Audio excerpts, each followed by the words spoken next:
అటువంటి వ్యవహారం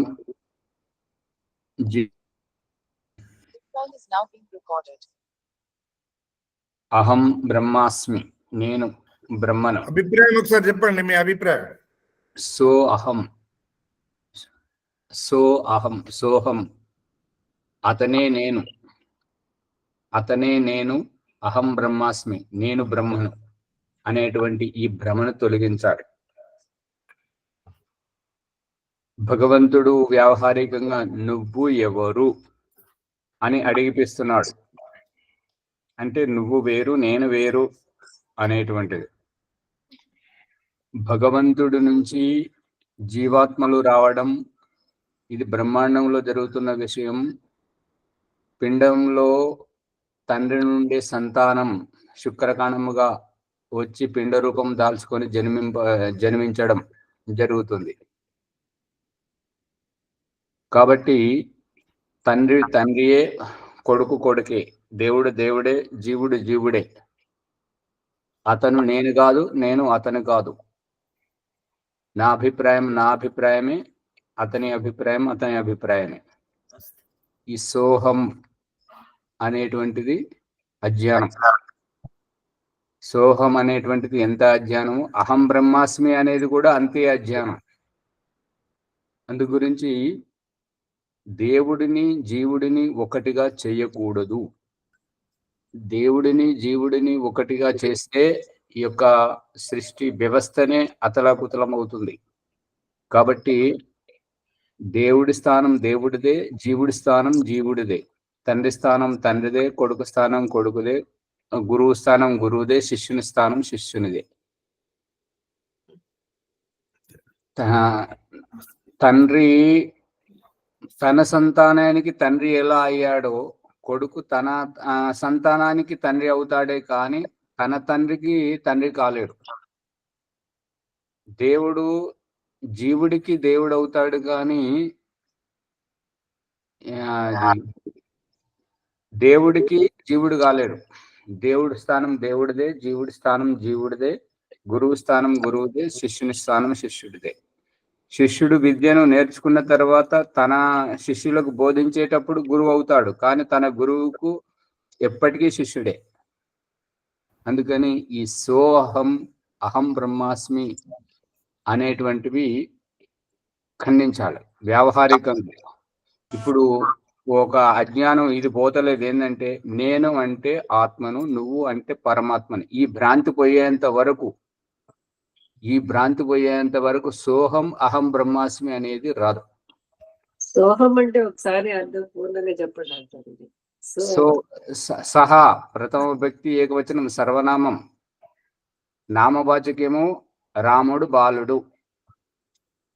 ఇక మొదట సంబోధించేటప్పుడు రాముడు అని చెప్పేసి అతడు ఇలాంటి వాడు, అతడు ఇలా చేశాడు, అతడి వల్లనే ఈ రకం ఉంది, అతడు మర్యాద పురుషోత్తడు, అతడు ఏకపత్ని వ్రతుడు, అతడు పితృవాక్య పరిపాలకుడు, అతడు అతడు అతడు అన్నదానికి సహా అని వస్తుంటది. సో అహం సర్వనామం, అతనే నేను. ఇప్పుడు ఎన్నిసార్లు చెప్పినా కూడా ఈ భ్రాంతి పోగొట్టుకుంటూ లేరు కదా. నేను అంటే ఆత్మను, నువ్వు అంటే పరమాత్మ. ఈ భ్రాంతి పోవాలి. ఎట్లా నువ్వు ఆత్మవు, ఎట్లా నువ్వు అంటే పరమాత్మ అని చెప్పడం రావాలి. సూటిగా చెప్పడం రావాలి. సూటిగా చెప్పడం వస్తే దాన్ని ఖండిస్తారు. లేదంటే నువ్వు ఎట్లా ఆత్మ అని వాళ్ళు మా బంధువులు అడుగుతారు అనుకోండి. మన కులంలోనే మన బంధువులలోనే ఓరు సోహం సంప్రదాయం వాళ్ళు, అహం బ్రహ్మాస్మి వాళ్ళు, అభిప్రాయం గల వాళ్ళు అడిగారు అనుకోండి. వాళ్ళకు లేదు నేనంటే ఆత్మను, నువ్వంటే పరమాత్మ అంటే నేను పరమాత్మ ఎట్లయితా? నేను అన్ని దొంగతనాలు చేస్తాను, విచారం చేస్తాను, వ్యాపారం చేస్తాను, అబద్ధాలు ఆడతాను, నేను బ్రహ్మను ఎట్లయితా అంటే అక్కడ నోరెళ్ళ పెడతారు. అవసరమేనా ఇది ప్రభాకర్ గారు? అవసరమా సరే, సమాజంలో తెలపడం చాలా అవసరం. అందుకని ఇది మొట్టమొదట నేను అంటే పరమాత్మను అంటే మనమేమనుకుంటాం, ఈ దేహంలో ఉన్నది ఆత్మ గురించి, నేను అనే ఆత్మ గురించి మాట్లాడుతున్నామని మనం అనుకుంటాం. వాళ్ళు ఏమనుకుంటారంటే ఈ స్త్రీ పురుష దేహమే ఆత్మ అని వాళ్ళు అంటున్నారు అని మన మీద ఆరోపణ చేస్తుంటారు అనమాట. నేను అంటే ఆత్మను అంటే కదా, నువ్వు ప్రభాకరువు కదా, నువ్వు ప్రణవముని కదా, నువ్వు భాగ్యలక్ష్మి కదా, విజయలక్ష్మి కదా, సువర్చలమ్మవు కదా, మరి నువ్వెప్పుడు ఆత్మవయ్యావు? నేను నేను నేను శ్యామలయ్యాను కదా, నేను ఎప్పుడు పరమాత్మనయ్యాను? మీకు అన్ని ఆ ఓంప్రకాష్ అబద్ధాలు చెప్తున్నాడు. ఎదుటి వాళ్ళకి అవకాశం ఉంది. మనం ఆత్మ అనేటటువంటిది పూర్తిగా తెలుసుకోలేకపోతే సమాధానం చెప్పని రాదు. అమ్మా ఆచార్య గారు చెప్పేది నేను ఆత్మను పరమాత్మను అనడం మానేయండి. అది తెలుసుకోండి. ఇప్పుడు ఓంప్రకాష్ అభిప్రాయం ఏంటంటే బడి పిల్లలకు కానీ ఇంట్లో మన సొంత పిల్లలకు కానీ మంచి మాట్లాడడం అసలు చెప్పకూడదు. మంచి చెప్తే చెడిపోతారు. ఎలా మాట్లాడితే మంచి అవుతుందో అది చెప్పండి వ్యావహారికంగా.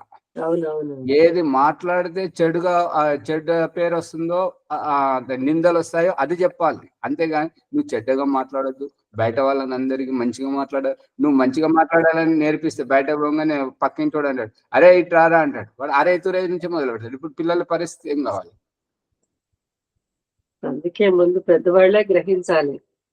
అందుకని నేను అంటే ఆత్మ అనే భ్రాంతిలోంచి బయటకు రాండి. నువ్వు అంటే పరమాత్మ అనే భ్రాంతిలోంచి బయటకు రావాలి. ఇది ఎంత తొందరగా బయటకు వస్తే అంత తొందరగా మనం ఈ సోహం అనేటువంటిది, అహం బ్రహ్మాస్మి అనేటువంటి వారికి మనం ఇక్కడ ఏం నేర్చుకుంటున్నామో బ్రహ్మ ముహూర్తంలో ఆ రహస్యాన్ని మనం చెప్పగలుగుతాం. మంచిగా చదువుకోమని అస్సలు చెప్పకూడదు.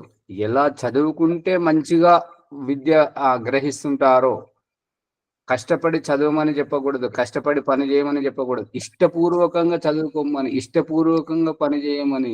ఇష్టపూర్వకంగా చేస్తే ఎక్కువ చేస్తారా, కష్టపడి చేస్తే ఎక్కువ చేస్తారా? ఇష్టపూర్వకంగా. అందుకని ఆ ఇష్టపూర్వకంగా చెప్పేటువంటి రహస్యాలు మాట్లాడేటువంటిది యథాయోగ్యంగా వ్యవహారం చేయాలి. అందరికి ఉన్నట్లుగా చెప్పాలి. అందుకని యథాయోగ్య వ్యవహారమే గొప్పది.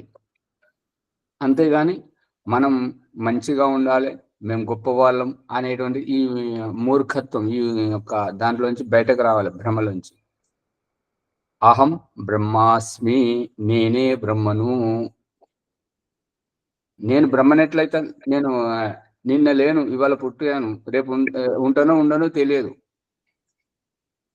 అందు గురించి అహం బ్రహ్మాస్మి అంటే బ్రహ్మ నిన్న లేనివాడు ఇవాళ ఉండేవాడు, రేపు చచ్చిపోయేవాడా? ఇదంతా జీవాత్మ అట్లా ఇప్పటి వరకు చెప్తున్నట్టు ఆచార్యజీ అహం బ్రహ్మాస్మి అనేది. జీవాత్మ గురించి వాళ్ళు చెప్తున్నారు. ఇప్పుడు వాళ్ళది ఖండన చెయ్యాలి అని అంటే ముందు మనం మేల్కొనాలి, మనం అజ్ఞానంలోంచి బయటకు రావాలి. మళ్ళీ ప్రతి ఒక్క మాటకు ప్రమాణపూర్వకంగా ఉండాలి.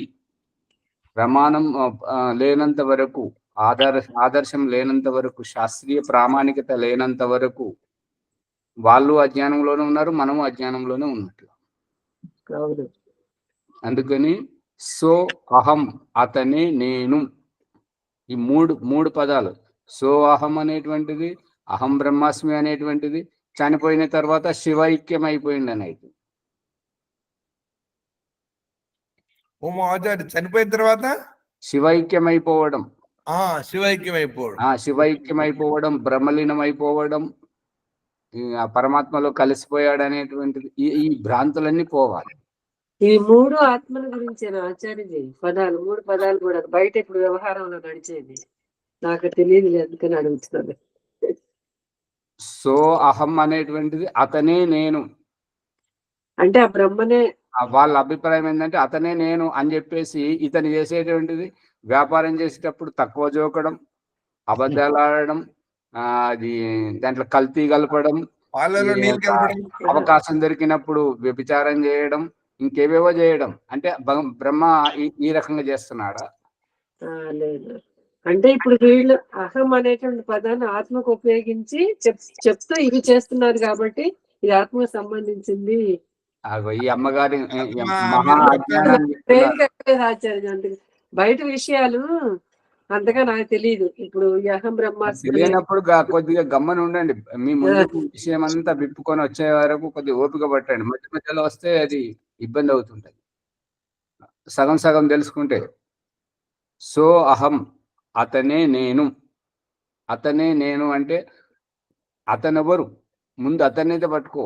అతను నువ్వా లేదా అనేది నేను గుర్తిస్తాను. ఆధార్ కార్డు నేను నీకు ఇస్తున్నాను కదా, నువ్వు ఇలాంటి వాడివని చెప్పేసి. అందుకంటే నేను గుర్తించాలంటే నువ్వేంటో చెప్పు. అందుకని ఈ సో అహం అనేటువంటిది కానీ ప్రభాకర్ గారు చెప్పండి. కాలశక్తి నుంచి. ఆచార్యజీ, ఈ ఆత్మ విషయం ప్రారంభమై నుంచి నేను అనే శబ్దం ఆత్మనే చూపిస్తుంది కదా. చూపిస్తుంది అనేది మీరు వ్యావహారికంగా విప్పి చెప్పాలి. అంతేగాని ప్రతి ఒక్కరు ఏమంటారు, నేనంటే ఆత్మను, నువ్వంటే పరమాత్మ. ఇది మహా అజ్ఞానం. ఈ అజ్ఞానం నుంచి బయటకు రావాలి. ఇప్పుడు నేను అనేది ఎటువంటిది, మనం మాట్లాడే భాష ఏంటంటే ఈ దేహమును నేను కాదు, ఈ నేను అని వినియోగించేటువంటి మాట్లాడేటువంటిది ఆత్మ అని మనం అనుకుంటున్నాం. వాళ్ళు వినేవాళ్ళు ఏమనుకుంటారంటే ఈ శ్యామలయ్య ఆత్మనట, భూత ప్రేతం ఆత్మలు ఉన్నాయి కదా, ఆత్మలు ఉన్నాయని వాళ్ళు నమ్ముతున్నారు కాబట్టి ఆయన ఆత్మనంట. ఇగో నేనంటే పరమాత్మనంట. నేను ఎట్లా పరమాత్మనైతాను? ఆచార్య వ్యవహారికంగా ఉన్నది కాబట్టి ఎట్లా మాట్లాడుతున్నారు అంతే.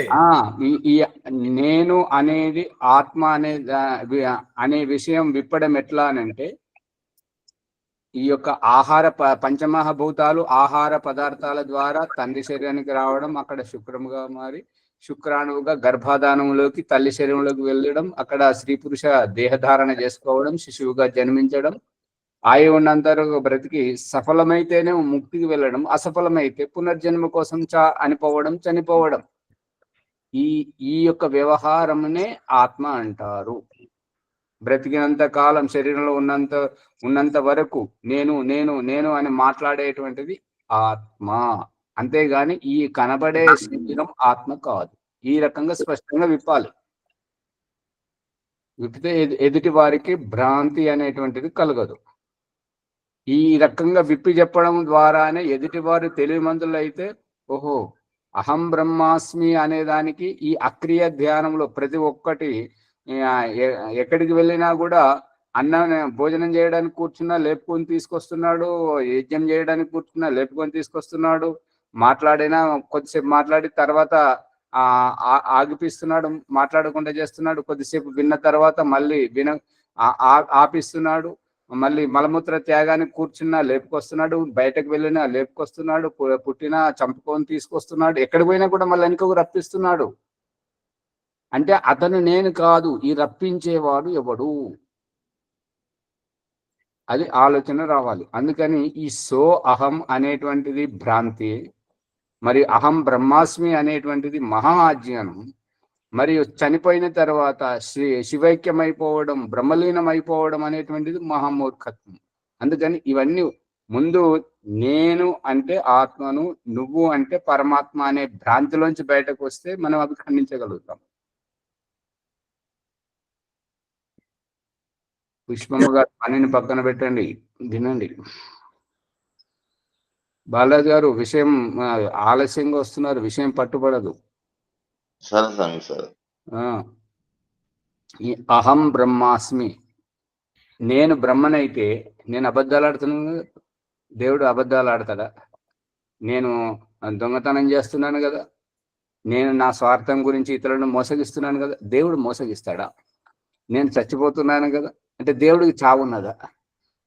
నేనైతే చచ్చి దేవుడి దగ్గరికి పోతున్నాను, మరి దేవుడే నేనన్నప్పుడు మరి దేవుడు చచ్చిపోయి ఎవరి దగ్గర పోతుంటాడు? ఇదంతా అజ్ఞానం. అందుకని సో అహం అనేటువంటి సంప్రదాయం వాళ్ళు అతడే నేను అని చెప్తున్నారు. అంటే దేవుడు స్త్రీయా, దేవుడు పురుషుడా, దేవుడు నపుంసకుడా, దేవుడు పశుపక్షియా? వెలుగుతుందా ప్రభాకర్ గారు? ఆచార్యజీ కరెక్ట్, నిజమే. మళ్ళీ చనిపోయిన తర్వాత శివైక్యం అయిపోవడం, బ్రహ్మలీనం అయిపోవడం. ఎట్లా లీనమైపోతాడు? బ్రహ్మలో లీనం ఎట్లా అయిపోతుంటాడు? నువ్వు ఇక్కడ అంత్యక్రియలు చేస్తూనే ఉన్నావు కదా, బ్రహ్మలీనం ఎట్లా అయిపోతుంటాడు? వాళ్ళు పాతి పెట్టేవారేమో భూమిలో ఉండే క్రిములకు, ఎవరైతే బొంద పెడుతుంటారో భూమిలో ఉండేటువంటి క్రిములన్నీ బాగా అది పీక్కుతుంటుంటాయి ఆ మాంసాన్ని అంతా. అది బ్రహ్మలీనదానా? ఎవరికి చెప్తారు? ఎవరికి అనుమోయిస్తున్నారు? ఇప్పుడు బయట చనిపోయిన శవాన్ని ఆవులు గేదెలు ఏదైనా చనిపోతే వాటి మీద పడి కాకులు గద్దలు ఇవి నక్కలు కుక్కలు పీక్కుతుంటుంటాయి కదా. భూమిలో ఉండేటువంటి పాతి పెట్టినటువంటి శవాలు కూడా సూక్ష్మ క్రిములు ఆ రకంగా పీక్కుతుంటుంటాయి. ఇక బ్రహ్మలీనం ఏమైపోయింది? భాగ్యలక్ష్మి గారు చెప్పండి. ఆచార్యజీ, ఇప్పుడు చనిపోయిన ఆత్మ ఇంకో శరీరంలోకి వెళ్తుంది అంటారు కదా ఆచార్యజీ. అవును, తన కర్మానుసారంగా పునర్జన్మకు వెళ్తుంది. అది అందుకోసమే అది వేరే దాంట్లో లీనమైపోయింది అంటారనేసి, అందుకోసం ఆత్మ ఈ జీవాత్మలో నుంచి వెళ్ళగానే ఇంకో ఆత్మలోకి వెళ్తుంది అంటారు కదా ఆచార్యజీ. అందు గురించి అంటారేమో అనేసి అట్లా. ఇప్పుడు అమ్మగారు ఆచార్యజీ అది ఆడబిడ్డనేమో పుట్టింటికి వెళ్ళింది. ఆడబిడ్డ పుట్టింటికి వెళ్ళింది అది అంటే ఆడబిడ్డ పుట్టింటి వారికా మెట్టినింటి వారికా? మెట్టినింటి, అంటే పుట్టింటి వారింట్లో పెళ్ళైన తర్వాత మెట్టినింటికి. అంతే కదా, మెట్టినింటి వారికి పుట్టింటికి వెళ్ళింది అంటారు. లక్ష్మమ్మ వెళ్ళింది, లతమ్మ వెళ్ళింది, ఎవరో పద్మమ్మ వెళ్ళింది, వాళ్ళ పుట్టింటికి వెళ్ళింది, అయిపోయింది. పుట్టింటికి వెళ్తే పుట్టింటి వాళ్ళలో అక్కడ వాళ్ళలో కలిసిపోతుందా? కలిసిపోదా సరే, మళ్ళీ మెట్టినింటికి రావాల్సింది కదా. ఇప్పుడు కలిసేటువంటిది ఏంటి? మళ్ళా మిట్టింటికి రావాలి కాదు, కలిసిపోయేది ఏంటిది? దేహమా ఆత్మన? దేహమా ఆత్మన? దేహానికైతే మనం అంత్యక్రియలు చేస్తున్నాం. మరి ఆత్మ అయితే మరి పునర్జన్మతోటి ఈ పశువు ఏంటి, పక్షి ఏంటి, కుంటోళ్ళు ఏంటి, గుడ్డోళ్ళు ఏంటి, ఈ యొక్క నపుంసకత్వం ఏంటి? కర్మఫలం అనుభవిస్తున్నారు కదా. మరి కలిసిపోయేది ఏంటి? శరీరం. అయ్యా, అంత్యక్రియలు చేస్తుంటే పంచమహాభూతాలు కలిపేస్తున్నారు కదా అంత్యక్రియలతోటి. మళ్ళీ శరీరం కలిసిపోతుంది. కలిసిపోవడం అనేది ఏమీ లేదు. బ్రహ్మలీనం అయిపోవడం, శివైక్యం అయిపోవడం, శివునితో ఏకమైపోవడం, శివునిలో కలిసిపోవడం అంటే. శివునిలో కలిసిపోతే వీళ్ళు జీవులన్నీ అందరూ పాపాలు చేసినటువంటి జీవులందరూ శివునిలో కలిసిపోతే ఈ పాపం అంతా శివునికి పట్టుకుంటది కదా. అక్కడ వాళ్ళు స్పష్టంగా చూపిస్తున్నారు కదా చర్చిలో, ఓ పరలోకమందున్న నా తండ్రి, ఈ పాపాలను క్షమించు అని అంటే ఆ దేవుడు వేరే. ఆ దేవుడు వేరే కాబట్టి ఈ పాపాలను క్షమించేటువంటి మధ్యవర్తి ఈ పురోహితుడు ప్రార్థన చేస్తున్నాడు కదా. మరి అక్కడ దేవుడు వేరు కాబట్టి ఈ తేనె తోటలో ఉన్నటువంటి ఏమంటారు, ఆది పురుషునికి అవ్వకు ఆ తోటలోని ఆ పండుని తినొద్దని చెప్తున్నాడు కదా. సైతాన్ వచ్చి అది తింటే నీకేం కాదని జ్ఞానోదయం అది పండు తింటే నీకు జ్ఞానోదయం కలుగుతుందని చెప్పేసి బైబుల్లో ఖురాన్లో మొట్టమొదట చెప్తున్నాడు కదా. మట్టితోటి ఆ పురుషుని తయారు చేసి ఆయన కాలక్షేపానికి అవ్వను తయారు చేసి ఆ తోటలో ఉన్న ఆ ఒక్క పండు మాత్రమే తినకండి అని చెప్తున్నాడు కదా. మరి ఇక శివైక్యం ఏమైపోతుంది? బ్రహ్మలీనం ఏమైపోతుంటది? అదంతా అబద్ధం. ఇంకా వెలగట్లేదా? అట్లా అది ఇప్పుడు బ్రహ్మలీనం అవటానికి అవకాశం కాదు కదా. అంటే ఇప్పుడు అమ్మగారు సాగ తీసుకుంటే మనమిద్దరం చర్చ చేయడం కాదు ఇక్కడ. మనం సమాజానికి జ్ఞానోదయం కలిగించడానికి, సమాజానికి వేద విజ్ఞానాన్ని తీసుకెళ్తున్నాం. అదే ఆచార్య, ఇప్పుడు తల్లి కొడుకులు ఆలింగనంలో ఎవరికోళ్ళు తన్మయత్వంతో ఉంటారు, కానీ ఒకరికొకరు అనేటటువంటిది ఇప్పుడు అమ్మగారు చెప్పినటువంటి విషయం ఏంటంటే, తల్లి కొడుకులదే కానివ్వండి, తల్లి కూతుళ్ళదే, తండ్రి కూతుళ్ళు ఎవరైనా కానీ వాళ్ళు ఏంటంటే మిత్రులు కూడా చాలా కాలం తర్వాత కలిసినప్పుడు ఆలింగనం చేసుకున్నప్పుడు తన్మయత్వం పొందేటువంటిది సమాధి స్థితిలో ఈ యొక్క యోగ సాధన చేసేటువంటి వ్యక్తి పరమాత్మ యొక్క అనుభూతిని పొందుతుంటాడు. పరమానంద భరితం, పులకరించిపోవడం, పరవశించిపోవడం, తనువంతా అణువణువు పరవశించిపోవడం, పరజ్ఞానం. ఇప్పుడు మన తెలంగాణ భాషలో ఒకటి బీరిపోవడం అంటారు. బీరిపోవడం అంటే ఏంటి? బీరిపోవడం అంటే ఏంటిది? బీరిపోవడం తెలుసు, కానీ బీరిపోవడం అంటే ఏంటిదో అదే, అది ఏమి అచేతన స్థితిలో ఉంటారు ఆచార్య. అంటే తదేక ధ్యాస, అందులో కోల్పోవడం, అంతే అంతే. అందులో నేను కోల్పోవడం. అనుకోవటమేమో. ఇప్పుడు మనం టీవీ చూస్తూనే ఉంటుంటాం, వెనకకి వెళ్ళి పిల్లొచ్చి పాలు తాగిపోతుంటాయి. మనం టీవీ చూడడంలో ఎంత నిమగ్నమైనామంటే ఇక మనకు వేరే ధ్యాసే లేదు. అంతే. అందుకని ఈ సోహం అనేటువంటిది, అహం బ్రహ్మాస్మి అనేటువంటిది, ఈ బ్రహ్మలీనమైపోవడం, శివైక్యమైపోవడం, ఇదంతా మనల్ని భ్రమింపజేస్తున్నటువంటి అజ్ఞానం, భగవంతుడి నుంచి వేరు చేస్తున్నటువంటి అజ్ఞానం, భగవంతుని యొక్క భేద జ్ఞానం నుంచి మనల్ని తప్పుదోవ పట్టించేటువంటి అజ్ఞానం. ఈ అజ్ఞానం నుంచి మనం బయటకు రావాలి. ఈ అజ్ఞానం నుంచి బయటకు రావాలంటే ఇప్పుడు మనం రోజు చెప్పుకుంటున్నటువంటి నేనంటే ఆత్మను, నువ్వంటే పరమాత్మ, ఈ భ్రమలోంచి బయటకు రావాలి. మొట్టమొదట ప్రతి ఒక్కరు నోరు తెరిచేదే అంటున్నారు, నేనంటే ఆత్మను, నువ్వంటే పరమాత్మ. అర్థమవుతుందా లేదా? అందుకని ఈ యొక్క ఇప్పుడు మనం చెప్పాల్సింది ఏంటంటే, నేను అంటే ఎవరు? నేను అంటే ఈ శరీరమున, ఆత్మన. ఆత్మ అయితే ఏ స్థితిని ఆత్మ అనగలుగుతున్నాం? ఆ ఆత్మను విప్పాలి, ఈ యొక్క దేహాన్ని విప్పాలి, ఇంద్రియాలను విప్పాలి, స్పష్టంగా చెప్పాలి. నువ్వు అంటే పరమాత్మ ఎట్లనో నువ్వును విప్పాలి. నువ్వును విప్పడం వచ్చినప్పుడే పరమాత్మ అనేటువంటిది తెలుస్తుంటది.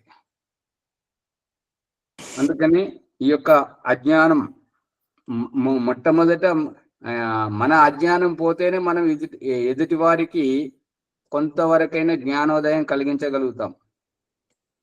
నువ్వు అనేది ఎలా విప్పాలి ఒకసారి దానికి ఏమంటారు? నువ్వు అనేది అది ఎలా విప్పాలి? ఇప్పుడు నేను అనే దానికి కొంత తెలుస్తుంది, నువ్వు అనేది ఎలా విప్పటం అసలు మొట్టమొదట? ఇప్పుడు అడిగిపిస్తున్నాడు కదా ప్రతి ఒక్కరిని. మనము ఒకరింటికి వెళ్ళినా వాళ్ళు వేసే మొదటి ప్రశ్న, ఎవరు నువ్వు? మన ఇంటికి ఎవరైనా వస్తే మొట్టమొదటి ప్రశ్న వారిని అడిగేది, ఎవరు నువ్వు? పిల్లలు, పసిపిల్లలు మొట్టమొదట అది బడికి వెళితే ఎవరు నువ్వు ప్రశ్నిస్తున్నాడు కదా. అంటే ప్రత్యక్షం ఏమీ కాదు, ప్రత్యక్షాన్ని తుడిచిపెట్టడమే, ప్రత్యక్షాన్ని మొత్తం ఊడ్చిపడేయడమే ఈ ఎవరు నువ్వు యొక్క అంతరార్థము. ప్రత్యక్షం కాదు, పరోక్షాన్ని పట్టుకో, పరోక్షాన్ని పట్టుకో. ఇప్పుడు ఈ వీధి నాటకాలు కానీ, ఈ సినిమాలు కానీ, టీవీ సీరియళ్ళు కానీ, మనం ఒక వీధి నాటకాన్ని చూడడానికి పోయినాం అనుకోండి, ఎవరు ఆడిస్తున్నారు? ఎట్లా ఆడుతున్నారు? ఇక్కడ మీకు ఎవరు అధికారం ఇచ్చారు? ఓ మాజాది, సినిమా డైరెక్టర్ ఎవరు? డైరెక్టర్ ఎవరు అంటే దాని వైవిధ్యాన్ని తెలుసుకునేది. అదే ఈ నాటకం వేస్తున్నారంటే ఇక్కడ ఎవరి పర్మిషన్ తోటి ఈ నాటకం వేస్తున్నారు? ఇదంతా ఏంది? మొదలు ఎవరు అసలు ఈ నాటకం? ఈ ఆటక సూత్రధారు ఎవరు? ఈ యొక్క వీళ్ళని అంతా ఇట్లా చేస్తున్నది ఎవరు? నాటకం ఆడిపిస్తున్నది ఎవరు? ఏదో ఒకరు మూలం ఉంటారు కాబట్టి ఆ మూలని ఎవరు నువ్వు అనేటువంటి దాన్ని, ఎవరు నువ్వు అంటే, నేను మా నాన్న కొడుకు, ఆయన ఎవరు కొడుకు? వాళ్ళ నాన్న కొడుకు, ఆయన ఎవరు కొడుకు? వాళ్ళ నాన్న కొడుకు, ఆయన ఎవరు కొడుకు? వాళ్ళ నాన్న కొడుకు. ఇప్పుడు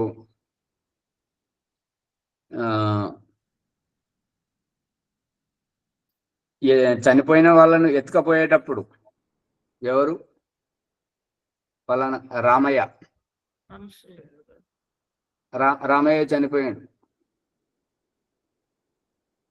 రామయ్య అని పిలువబడేటువంటి వ్యక్తి అని చనిపోయిండు కాబట్టి అతని దేహాన్ని మోసుకుపోతున్నారు. ఇప్పుడు ఆ రామయ్య ఆ మృతదేహం నుంచి వెనక్కి రావాలి. ఆయన చనిపోయిన శవాన్ని, ఆయన కాలేటువంటి చితిని చూస్తూ ఆయన చనిపోయే దేహాన్ని చూడడం, బ్రతికున్నప్పటికీ చూడడం. ఆ బ్రతికున్నప్పుడు ఆయన ఎవరి కొడుకు? రామయ్య ఎవరి కొడుకు? ఆ సోమయ్య గారి కొడుకు. మళ్ళీ తల్లిదండ్రుల దగ్గరికి వెనక్కు, ఆ తల్లిదండ్రుల దగ్గరికి వస్తే ఆయన ఈ యొక్క కొడుకు అంటే ఏంటి అంటే తల్లి కడుపు నుంచి పుడుతుంటారు కదా శిశువులు, పిండంగా తల్లి గర్భంలో పిండంగా ఎదుగుతుంటది కదా. మరి తల్లి గర్భంలోకి ఎట్లా వచ్చాడు? తండ్రి శరీరం నుండి శుక్రాణు వస్తుంటది కదా. తండ్రి శరీరంలోకి శుక్రాణు ఎట్లా వచ్చింది? ఆహారం ద్వారా వస్తుంటది కదా. ఆ ఆహారంలోకి ఎట్లా వచ్చాడు? పంచమహాభూతాల గుండా వచ్చాడు కదా. ఆ పంచమహాభూతాల్లోకి ఎట్లా వచ్చాడు? పరమాత్మగా కలిపాడు పంచమహాభూతాలతో. పంచమహాభూతాల గుండా ఆహార పదార్థాలు అన్నవోషధులకి, అన్నవోషధుల నుండి పురుష శరీరం నుంచి శుక్రాణువుగా స్త్రీ గర్భంలో పిండముగా ఎదిగి శిశువుగా జన్మించడం, ఆయువు ఉన్నంత వరకు బ్రతికి ఆయువు అయిపోగానే చనిపోవడం సఫలమైనటువంటి స్థితిలో జీవన్ముక్తిని పొందడం ఇంద్రియాలను జయించి. ఇంత స్పష్టంగా ఉన్నప్పుడు ఈ అహం బ్రహ్మాస్మి, సోహం, మరి బ్రహ్మలీనం అయిపోవడం, శివైక్యం అయిపోవడం, ఇదంతా మూర్ఖత్వం, అజ్ఞానం. ఈ అజ్ఞానం నుంచి మనం బయటకు రావాలి. అప్పుడే మనకు సత్యం, యథార్థం అనేటువంటిది బోధపడుతుంటుంటది.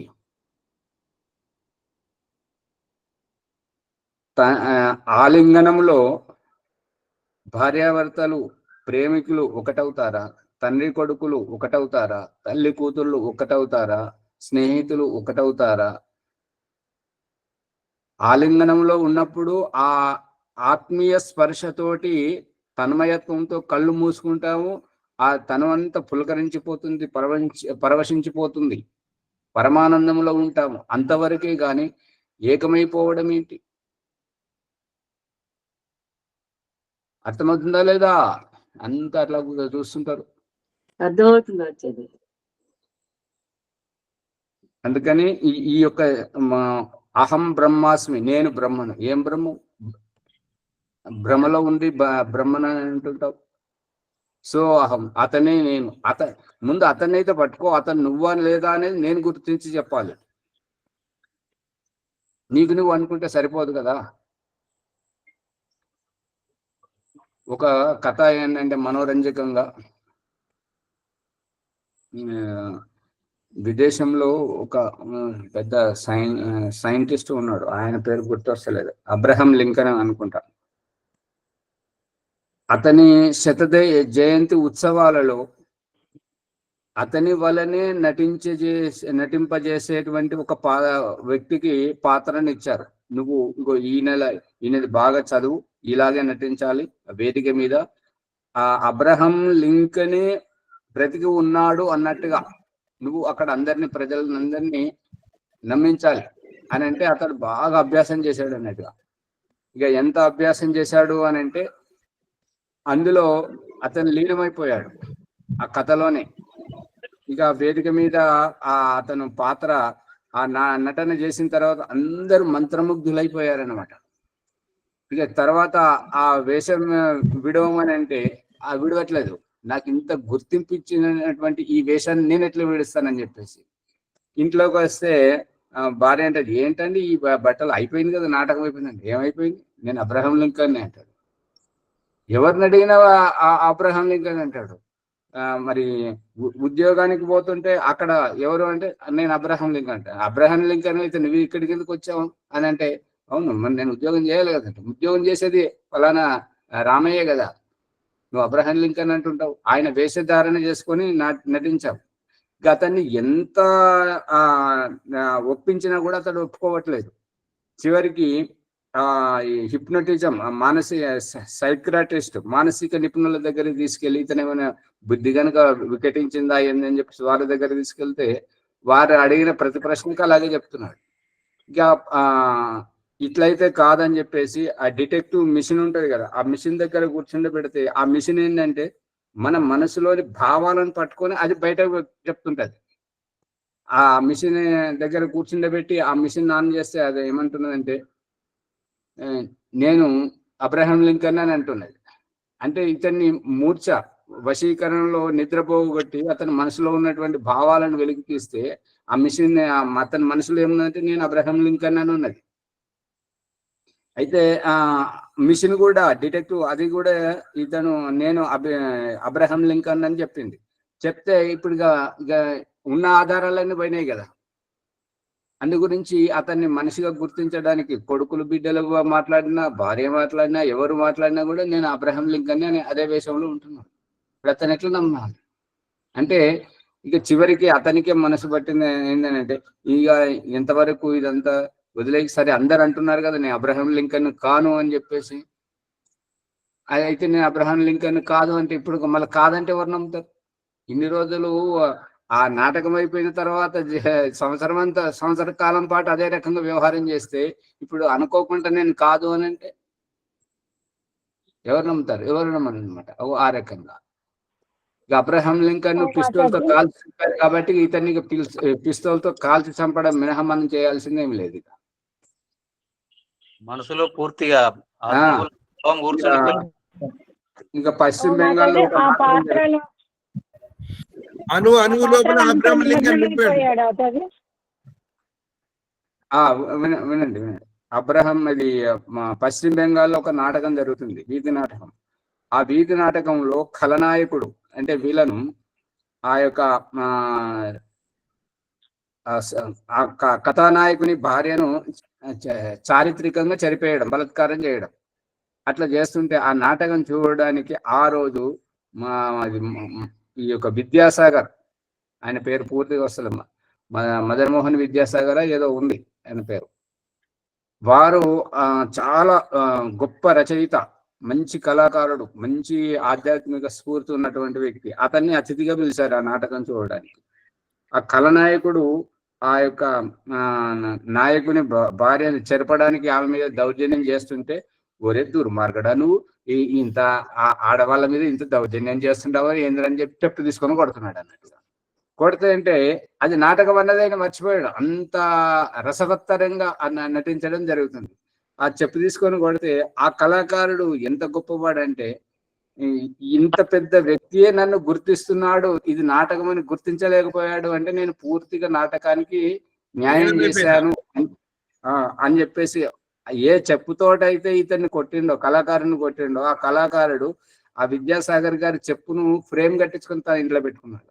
నాకు ఇంతకంటే గొప్ప పురస్కారం ఇంకేం లభిస్తుంది చెప్పండి? అర్థమవుతుందా? అంటే ఆ పాత్రలో జీవించి ఎదుటి వారిని మోహింపజేయడం, తన్మయత్వం చేయడం, తల్లీనం చేయడం. అందు గురించి ఇక్కడ రామ్మోహన్ రాయ్ అని చెప్పారు. మరి రామ్మోహన్ రాయ్ కావచ్చు, అది పూర్తి పేరు పెద్దగా ఉంది అన్నట్టుగా. రాజా రామ్మోహన్ రాయ్, రాజా రామ్మోహన్ రాయ్ కావచ్చు. అదే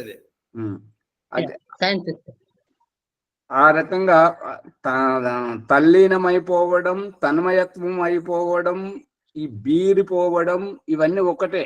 అంటే ఎదుటి పరిస్థితిలో మనం కోల్పోయాం, మనల్ని మనం కోల్పోయాం. బయట వారికి మన శరీరమే కనిపిస్తుంది కానీ మన ధ్యాస అంతా దాంట్లోనే, ఆ కథలో నిమగ్నం అయిపోయింది. ఇంకా కొంతమంది అజ్ఞానులు ఏం చేస్తున్నారంటే ఆ నాటకం చూస్తున్నప్పుడు ఏడవడం, వాళ్ళు ఫైటింగ్ చేస్తున్నప్పుడు తన్నుకుంటుంటే ఇటు అటు తనను తాను కాపాడుకోవడానికి ప్రయత్నం చేయడం. ఈ 3D సినిమాలలో ఏంటంటే అక్కడ జరిగేది మన మీద జరుగుతున్నట్టుగా అనిపిస్తుంటాయి. అందుకే అద్దాలు ఇస్తుంటారు భయపడొద్దని.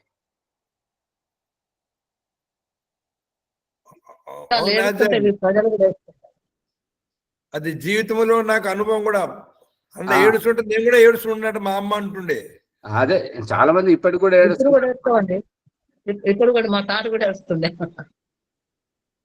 అందుకని ఇక్కడ తల్లీనం అయిపోవడం, తన్మయత్వం అయిపోవడమే శివైక్యం అయిపోవడం, బ్రహ్మలీనం అయిపోవడం అనేటువంటిది ఎదుటి వారిని మనం వశీకరింపజేసుకోవడం. ఇప్పుడు ఈ హిప్నటిజం చేస్తుంటారు కదా మా సైక్రాటిస్టులు, మానసిక నిపుణులు. అక్కడ ఏంటంటే మనల్ని వారి వశంలోకి తీసుకుంటుంటారు. ఇక మనం నిద్రలోకి జారుకున్న తర్వాత వారు ఏమి చెప్పిస్తే మనం అది చెప్తుంటాం. వారు ఏం అడిగితే దానికి సమాధానం చెప్పడం జరుగుతుంటుంటారు. ఆ రకంగా అంటే దేహంని ఈ బీరిపోవడంలో, బాలాజీ గారు ఆ విషయం అర్థమవుతుందా? కెమెరా బంద్ చేసుకొని అనుకుంటుంటారు. ఓ మా ఆచార్య, ఆంధ్ర వైపు ఏమంటారో అడగండి. తెలంగాణలో బీరిపోవడం అర్థమైంది. వారు విజయదుర్గమ్మ గారు రాలేదు, వరలక్ష్మి గారు వారు ఉన్నారా? వరలక్ష్మి గారు ఉన్నారు. వారు ఉన్నారు, వారు చెప్తారు. తన్మయం అయిపోవడం. దేవిదాస్ గారు వారు కూడా ఉన్నారు. నమస్తే. నేను చూసిందండి బీరిపోయి వాళ్ళని. వాళ్ళు మనం ఏం మందలిస్తాం ఆ సదారా ధ్యాస వాళ్ళనే ఉంటారు. దగ్గరకు వచ్చి మనల్ని తట్టి లేపే వరకు మనం ఈ లోకానికి రాం, అందులో మునిగిపోతాం అన్నట్టుగా. ఆ రకంగా పరధ్యానం అంటారు. పరిసరాలు మర్చిపోవడం, తనను తాను మర్చిపోవడం.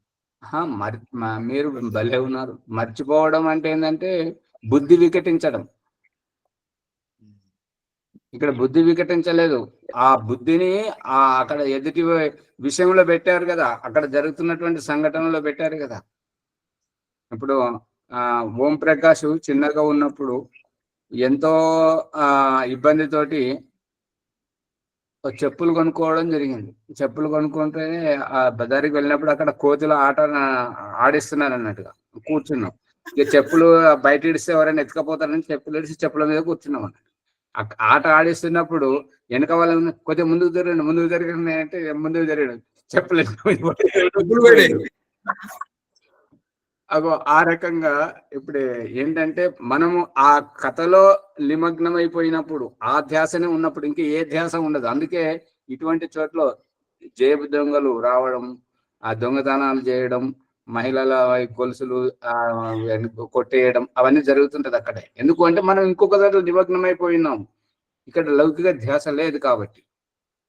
ఓ మాజారి చెప్పులు ఉన్నాయా? అంతే, ముందుకు జరగండి అని ముందుకు జరుగుతుంటే పోతే చెప్పులు అక్కడ ఉండిపోతాయి. చెప్పులు ఎందుకు జరుగుతాయి అట్లా. అది సంగతి అన్నట్టుగా. అది జీవిత అనుభవం అన్నమాట. ఓకే, యథార్థం.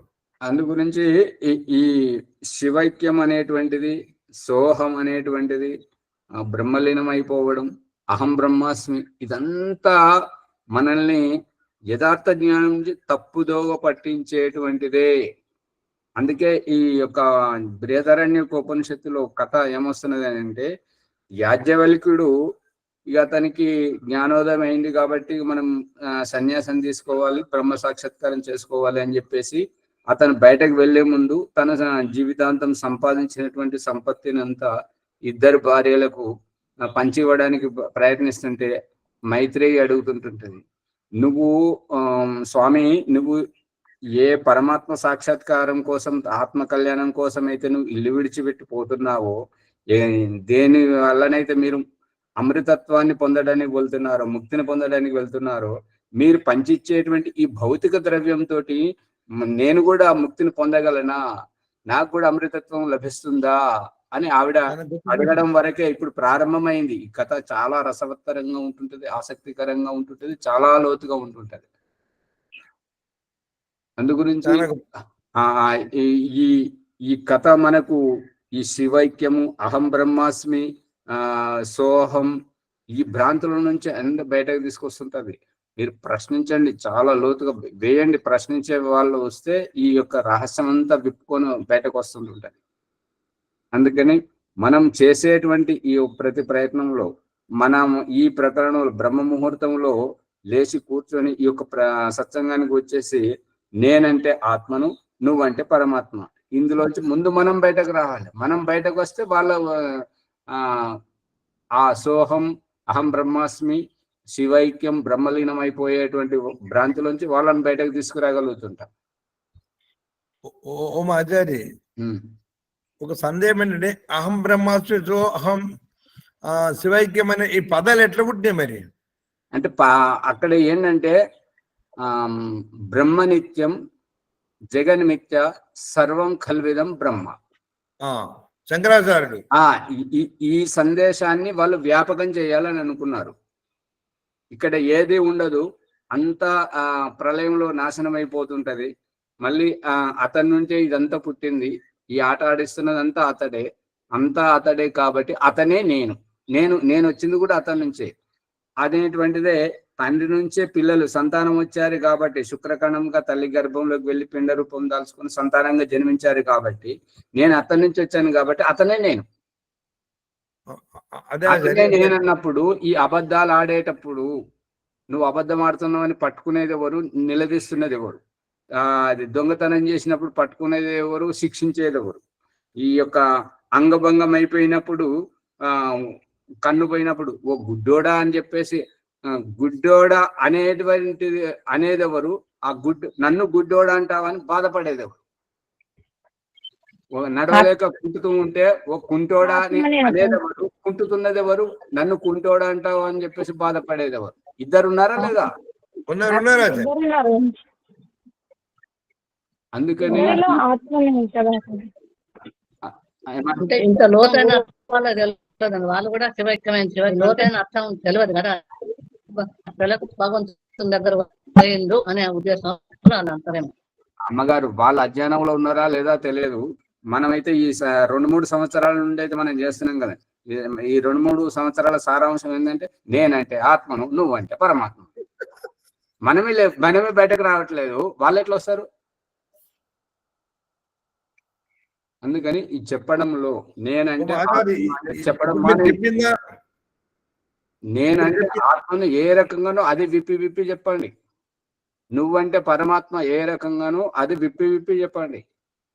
అంతేగాని నేనంటే ఆత్మను, నువ్వంటే పరమాత్మ, ఈ భ్రాంతిలోంచి బయటకు రావాలి. సమయమేమో పరిగెత్తుకుపోతుంది. విషయం ఎప్పుడైతే అనుభవానికి వచ్చేటప్పుడు, అనుభవంలోకి రహస్యమంతా విప్పుకునేటప్పుడు సమయం అయిపోతుంటుంది. మరి అదేంటో మరి. ఓ ఆచార్య, బాయి తోడిన తర్వాతనే నీళ్ళు వస్తాయి కదా. అంతే కదా. అలాగే ఇప్పుడు మనం చివరి దశకు వచ్చే వరకు సమయం కాలం సమాప్తం అవుతుంది. ఓకే, ధన్యవాదములు ఆచార్య ఓంప్రకాష్ గారు, ధన్యవాదములు. చక్కగా నేనంటే ఆత్మ, నువ్వంటే పరమాత్మ అనే భ్రమ నుంచి బయటకు రావాలా. అందరం కూడా యథార్థాన్ని గ్రహించాల. బ్రహ్మ సత్యం జగన్మిథ్య అన్నాడు ఆదిశంకరాచార్యుడు.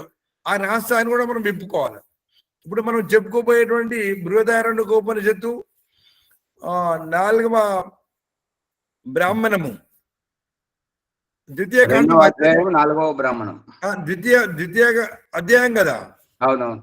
4వ బ్రాహ్మణం లోపల ఆ కథలో ఉన్నటువంటి దాంట్లో ఉన్నటువంటి బ్రహ్మ రహస్యాన్ని తెలుసుకోవాలి.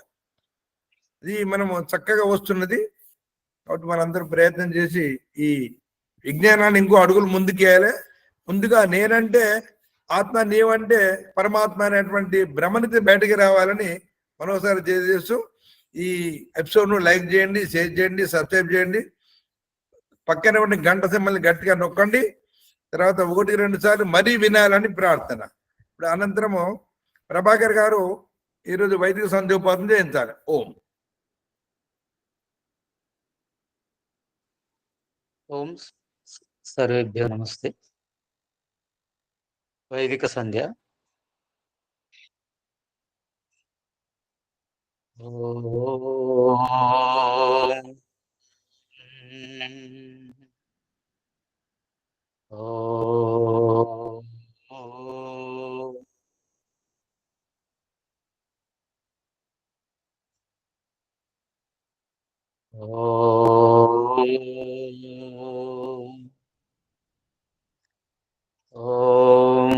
అమృతోపస్తరణమసి స్వాహా. ఓం అమృతాపిధానమసి స్వాహా. ఓం సత్యం యశః శ్రీర్మైశ్రీ శ్రేతాం స్వాహా. ఓం శన్నో దేవీరభిస్తయ ఆపో భవంతు ప్రీతయే శంయోరభిస్రవంతు నః. ఓం వాక్ వాక్. ఓం ప్రాణః ప్రాణః. ఓం చక్షుః చక్షుః. ఓం శ్రోత్రం శ్రోత్రం. ఓం నాభిః. ఓం హృదయం. ఓం కంఠః. ఓం శిరః. ఓం బాహుభ్యాం యశోబలం.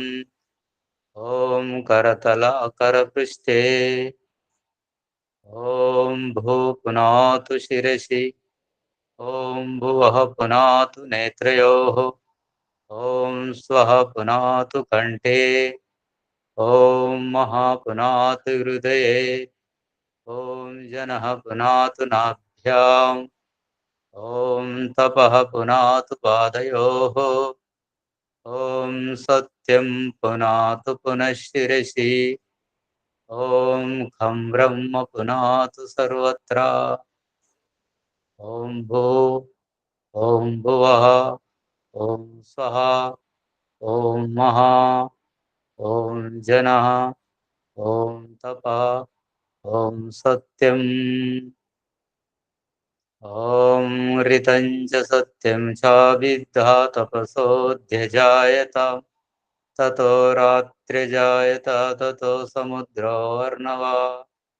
समुद्रार्णवादधि संवत्सरो अजायत अहोरात्राणि विदधद्विश्वस्य मिषतो वशी सूर्याचन्द्रमसो धाता यथा पूर्वमकल्पयत् दिवं च पृथिवीं च अन्तरिक्षमतो स्वः ॐ शन्नो देवीरभिस्तय आपो भवन्तु पीतये संयोरभिस्रवन्तु नः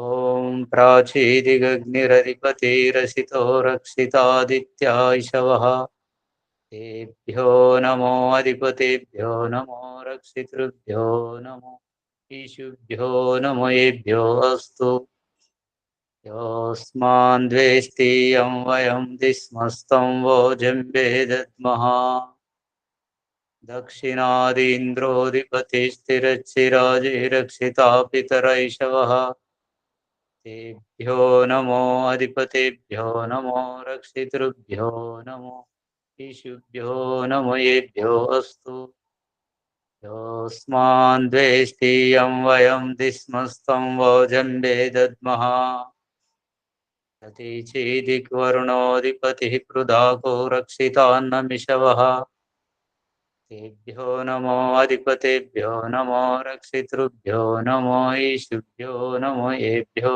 अस्तु योऽस्मान् द्वेष्टियं वयं दिस्मस्तं वोजं वेदद्मः उदीचेदिक्वरुणोऽधिपतिः पृदाको रक्षितान्नमिषवः तेभ्यो नमो अधिपतेभ्यो नमो रक्षितृभ्यो नमो ईशुभ्यो नमो येभ्यो अस्तु योऽस्मान् द्वेष्टियं वयं दिस्मस्तं वोजं वेदद्मः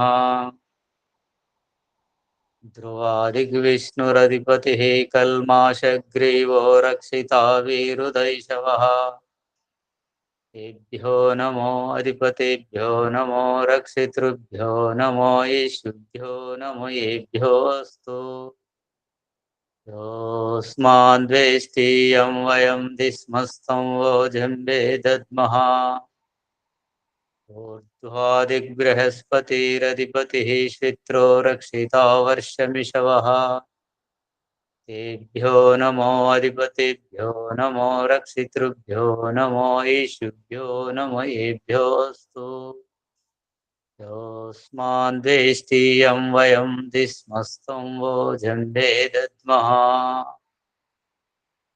जातवेदसे शृण्वाम सोममरातीयतो निदहाति वेदः स नः पर्षतति दुर्गानि विश्वानावेव सिन्धुं दुरितात्यग्निः चित्रं देवानामुदगादनीकं चक्षुर्मित्रस्य वरुणस्याग्नेः आप्राध्या वा पृथिवी अन्तरिक्षं सूर्य आत्मा जगतस्तस्तु शच्चा उदित्यं जातवेदसं देवं वहन्ति केतवः दृशे विश्वाय सूर्यम् उद्वयं तमसस्परिश्वः पश्यन्त उत्तरं देवं देवत्रा सूर्यमगन्मज्योतिरुत्तमम् तच्चक्षुर्देवहितं पुरस्तात् शुक्रमुच्चरत् पश्येम शरदः शतं जीवेम शरदः शतं शृणुयाम शरदः शतं प्रब्रवाम शरदः शतम् अधीनास्याम शरदः शतं भूयश्च शरदः शतात्। ॐ शन्नो देवीरभीष्टय आपो भवन्तु पीतये शंयोरभिस्रवन्तु नः। ॐ भूर्भुवः स्वः तत्सवितुर्वरेण्यं भर्गो देवस्य धीमहि धियो यो नः प्रचोदयात्।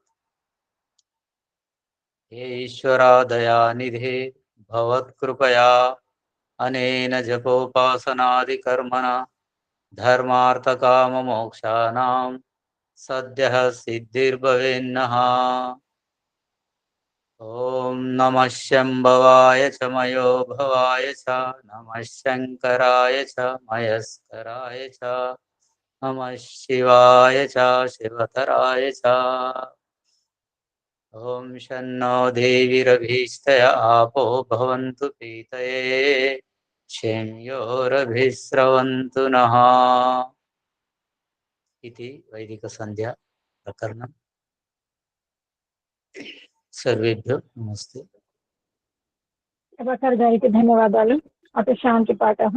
ఓం ద్యౌః శాంతి అంతరిక్షం శాంతి పృథివీ శాంతి ఆపః శాంతి ఓషధయః శాంతి వనస్పతయః శాంతి విశ్వే దేవాః శాంతి బ్రహ్మ శాంతి సర్వం శాంతి శాంతిరేవ శాంతి కామా శాంతిరేధి.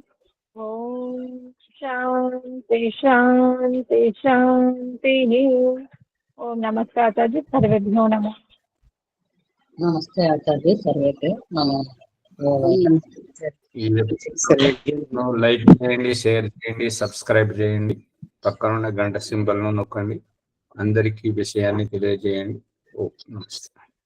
నమస్తే ఆచార్య. చదివి నమస్తే. నమస్తే ఆచార్య. నమః.